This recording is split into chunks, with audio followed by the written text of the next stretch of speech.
Hi guys, আমি প্রিয়াঙ্কা। সবাইকে অনেক ওয়েলকাম আমার চ্যানেলে। আশা করি সবাই খুব ভালো আছো, আমরাও বেশ ভালো আছি।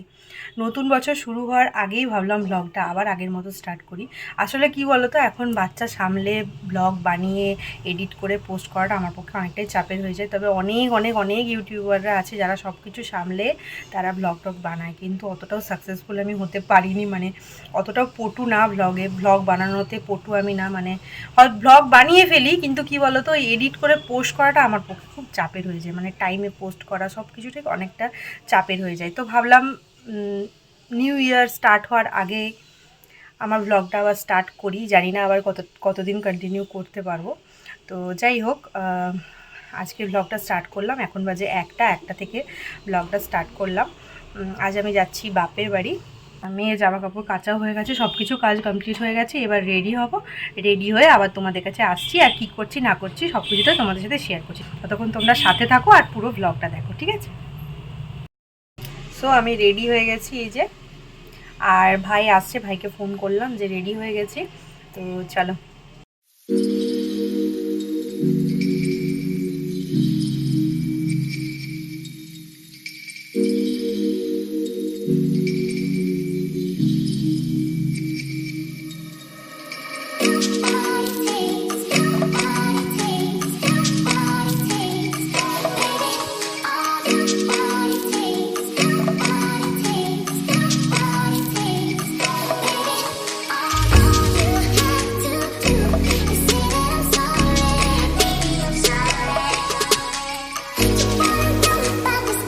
আমার এত খিদে পেয়েছিল, আমি এখানে এসে খেয়ে নিয়েছি। এখন বাবা আর বোন খাচ্ছে। আজকে মেনুতে আছে মাটন। তোমাদের সাথে শেয়ার করতে ভুলে গেছি বলে এখন মা ঠাম্মা খেতে বসেছে, একটু শেয়ার করে দিলাম আর কি। মাটন হয়েছে, নবরত্ন হয়েছে আর শাক ভাজা হয়েছে। আমাদের সবার খাওয়া দাওয়া কমপ্লিট হয়ে গেছে। এখন আমরা যাচ্ছি মেজো ঠাম্মার বাড়িতে। কেন বলো তো? চলো, গেলেই দেখতে পাবে কেন যাচ্ছি। আমরা এসেছি মেজো ঠাম্মাদের ছাদে, তোমাদের দেখাচ্ছি। দেখো, মেজো ঠাম্মার ছাদে মোটামুটি একটা সবজি বাগান হয়ে গেছে। দেখো পুরোটা দেখতে পাচ্ছ, লাউ গাছ, মানে লাউ ডাঁটা আর কি। যে পুরো ভর্তি, দেখাচ্ছি ব্যাক ক্যামেরাতে। দেখো, আর এই যে আরেকজন, এই দেখো এইদিকে, এখানেও পুরো ভর্তি ছিল। এখন গাছগুলো মানে কেটে কেটে শেষ হয়ে গেছে খেয়ে খেয়ে।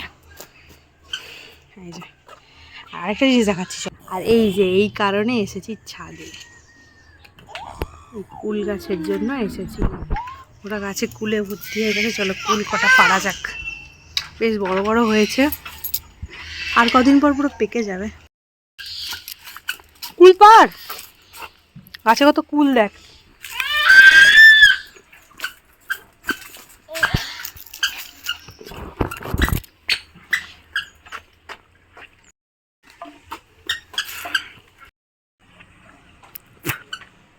এই দেখো সেই কুল গাছ।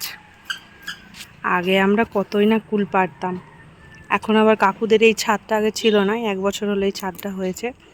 এই ছাদটা হওয়ার পর থেকে অনেক সুবিধা হয়েছে। এখান থেকে কুল পাড়তে অনেক সুবিধা হয়। নাহলে আগে আমরা ওই লাঠি দিয়েই পাড়তাম অনেক। আর ওই যে আমাদের বাড়ি।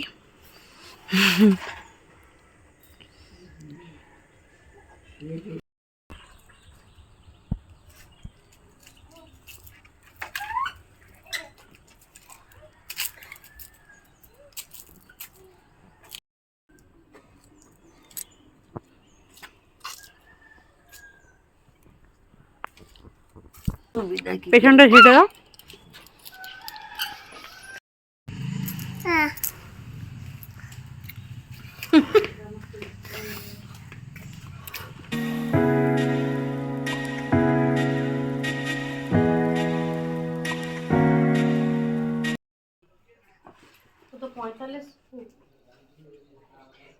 আর কি আছে দেখ, আর কি আছে দেখ, এটা কি আছে?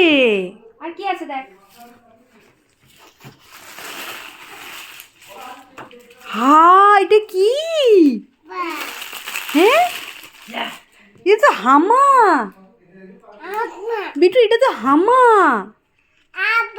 হাবা। তাহলে মিমি শেষ অবধি হামাটা দিল না? মিমি হামা দিল। এই হামাটা ধর, হামাটা হামাটা হামাটা হামাটা মানে হামাটা ধর, হামা কি সুন্দর হামা। মিঠুটাই পছন্দ বেশ। এই আমা, এই দেখ।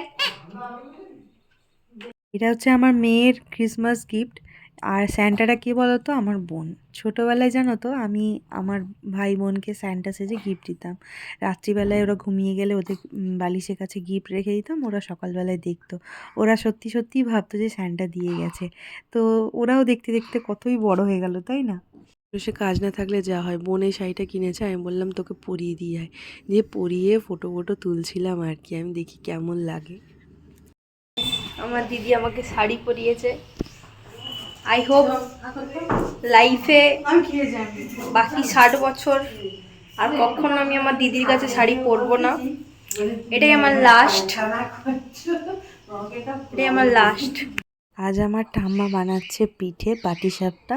আর আমি আর আমার মেয়ে অধীর আগ্রহে বসে আছি কখন ঠাম্মার পিঠে বানানো হবে আর খাবো। এই যে একটা বানানো হয়েছে দেখতে পাচ্ছ, তো আমরা বসে বসে বানানো দেখছি। আর মেয়েও খুব অদ্ভুত ব্যাপার, রান্নাঘর থেকে যাচ্ছেই না, মানে ও বসে বসে দেখছে কিভাবে ওর বম্মা পিঠে বানাচ্ছে, রান্নাঘরেই চুপচাপ বসে আছে। আমিও দেখে অবাক হয়ে গেলাম, আমি যেভাবে বসে আছি ও সেভাবেই বসে আছে, ঠিক মানে তোমরা যেমন দেখছো ভিডিওতে ঠিক সেরকমই চুপচাপ ওইভাবেই বসে আছে। আর আমি দেখছিলাম কিভাবে ঠাম্মা পিঠে বানাচ্ছে।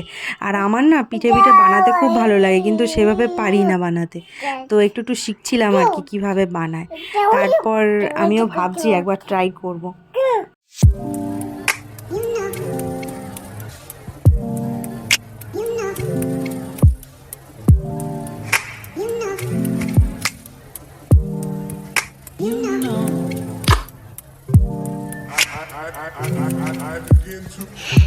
এই দেখো ঠাম্মার এতগুলো পিঠে বানানো হয়ে গেছে। এবার আমি ঠাম্মাকে জ্বালাচ্ছি, বারবার বলছি ঠাম্মা আমাকে ছাড়ো, আমি বানাবো। তারপরে এই যে দেখো বানাচ্ছি, চেষ্টা করছি। এই পিঠেগুলো আমি ঠিকঠাক পারি না, এমনি গুড় পিঠে যেগুলো ছাঁকাছাঁকি সেগুলো পারি, কিন্তু এই মানে এই আলি টাইপের এগুলো আমি ঠিক পারি না। তবে আগেরবার ওই যে তালশাঁসের পিঠে হয়েছিল সেটা তোমাদের সাথে শেয়ার করা হয়নি। তো এরকম আলি টাইপের বানিয়েছিলাম, ভালোভাবেই পেরেছিলাম আর কি।